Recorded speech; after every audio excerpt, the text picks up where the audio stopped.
Je vais vous parler de pédagogie. Et pour cela, je vais commencer par la définir.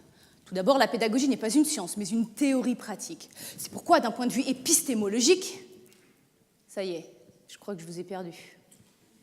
Ne vous inquiétez pas, nous venons de vivre en direct ce qui est au cœur même de ma thèse, un moment pédagogique. C'est un concept élaboré par Philippe Mérieux qui dit qu'il y a acte de pédagogie dès lors qu'un élève manifeste une résistance dans la réception du message de l'enseignant.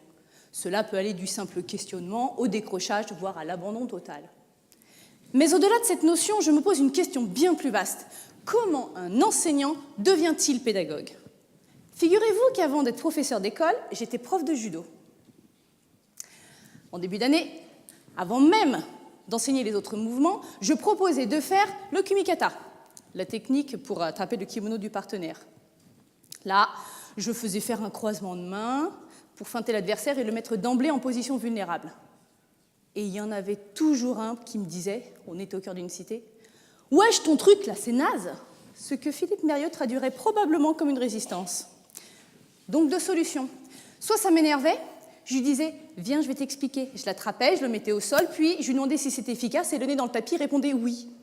Pédagogie expéditive. Soit j'adaptais mon discours afin qu'il adhère à ma proposition technique. Pédagogie constructive. Aujourd'hui, loin des tatamis, j'enquête auprès de mes collègues, professeurs d'école. Je leur ai confié une caméra et au bout de 2 semaines, ils me montrent les moments pédagogiques filmés. Puis nous les analysons au cours d'un entretien.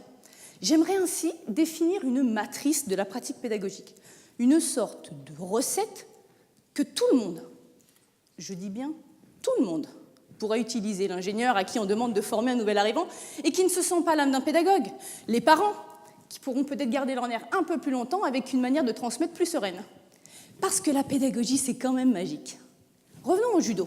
Avec mes petits loups, 4-5 ans, les bébés judo, je proposais un jeu, les tortues et les requins. Les tortues, à 4 pattes, devaient empêcher que les requins ne leur touchent le dos sous peine d'être mangés. Solution, se retourner et s'allonger sur le dos. Bien, 2 ans plus tard, à l'école de judo, en CP, je leur montrais l'une des techniques de base, la chute avant. Je pose mon pied là, je mets ma main ici. Et là, d'anciens bébés judo disent « Hé, mais c'est les tortues et les requins !» À ce moment-là, je savais que j'avais rempli ma mission, que mes petits pouvaient être autonomes, réinventer le judo et me le réexpliquer. Je n'étais plus le porteur du savoir, mais une médiatrice dans leur démarche de réussite.